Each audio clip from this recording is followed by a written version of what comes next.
Hey, it's your girl Cece. So I wanted to discuss recovery since I am in recovery. I've been in recovery for 802 days, so still fairly new.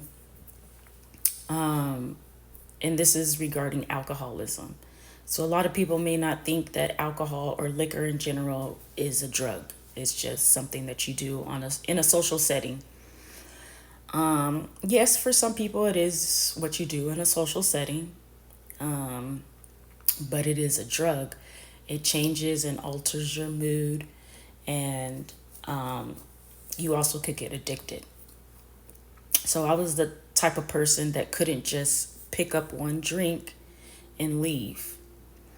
Once I picked up that one drink, it was over. Like I wanted to keep drinking, keep going on and on and on and on. And I also couldn't understand, like when I'm in a social setting, why people were babysitting their drinks while I'm waiting for them and ready for the next round and the round after. I was in my addiction, I'm just going to say a little over 10 years. I'm 37. And I feel like I wasted majority of my 20s and my early 30s on just drinking. And I want to say that I necessarily don't really have nothing to show for it. Like when I first started drinking and then going over my life, like I realized I wasn't doing anything. I stopped going to school. I was a dropout. I wasn't doing that good at work. I wanted to blame everybody else for my problems. And I was more of the everything is happening to me. Why me, me, me, me? Or the person who is blaming everybody else, like it's them, it's them, it's them. If they didn't, then I wouldn't have. And all that behavior is toxic. And coming into recovery, it was an eye opener to see all these character defects that I still had even after stopped drinking. I still had these character defects that I felt like what I was doing was the drinking. It was the cause from the drinking. But when I stopped drinking, some of these things were still coming up. So it was just me. So if I never went to recovery or rehab, I never would have learned about some of the character defects that don't serve me well. Learning about humility, learning about more spirituality, meditation, prayer. Yes, I did grow up in church, but I wasn't really like fully church going. I didn't go to church every day or every Sunday. And also, I was earlier in my life, I was questioning God a lot. Like, is he even real? Why is this happening? Why that? Why that? Like, I was that child. I was very curious. But now that I'm in the AA rooms, I have a sponsor. I'm going through the steps. And just learning about me in general, myself, like, it really, really has helped me and realize that I was a selfish person. I didn't necessarily know how to be vulnerable, how to be a true friend, how to be a partner in a relationship, and also how to deal with my emotions. Like, I really wish school, yes, taught academic things, but also teach you things about life, like how to regulate your emotions, how to pause, like if you're really, really upset or in a situation that you can't control, like pausing, asking for help when needed. In my situation, I ask or I go to my higher power. If you're spiritual, then you would ask God for assistance because you can't do it on your own. Yes, you are living your life, it seems like, on your own, but for the most part, you're not on your own. At least for me, this is my thinking. Also, what is keeping me in recovery is a routine. So I never had a routine. Even as a child, I never had a routine. It was just all over the place. Like whenever my dad started cooking, whether it was late or early, we would eat.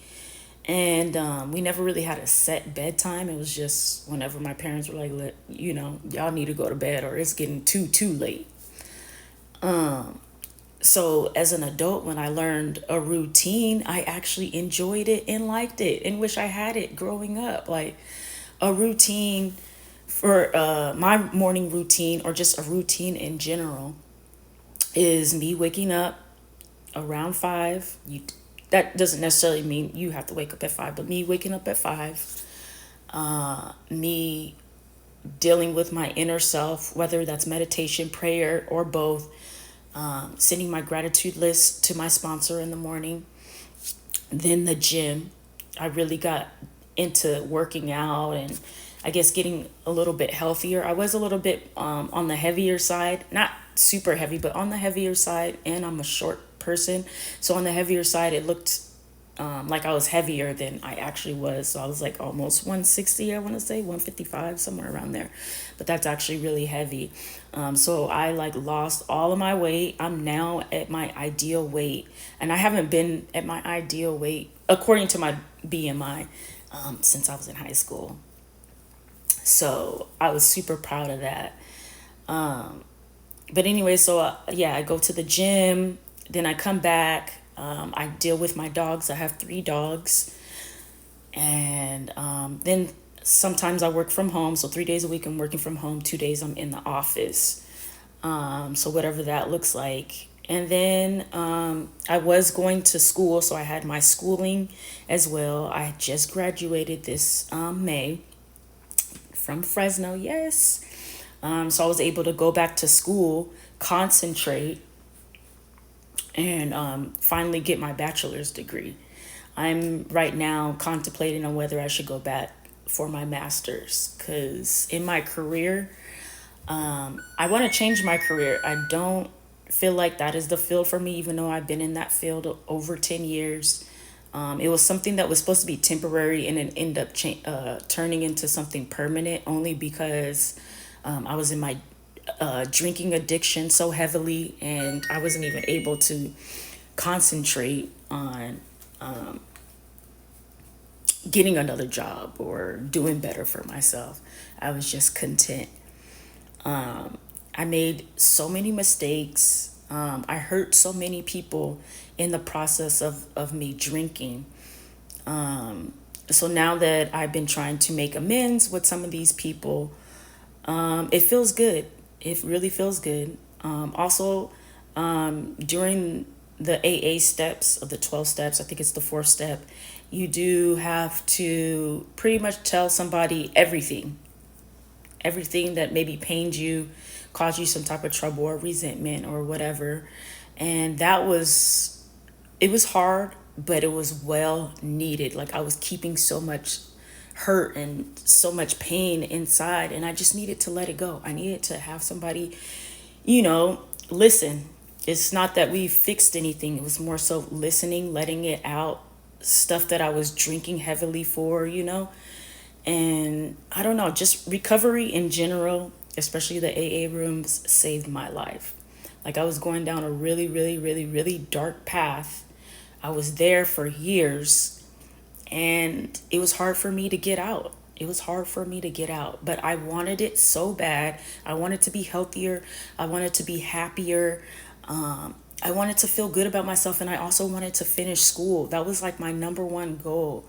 And since I had all those motivations, that's what is and what kept me out of drinking and being in recovery. So I just wanted to share that with the world, and I hope that it does help somebody who is still stuck in their addiction somehow, some way.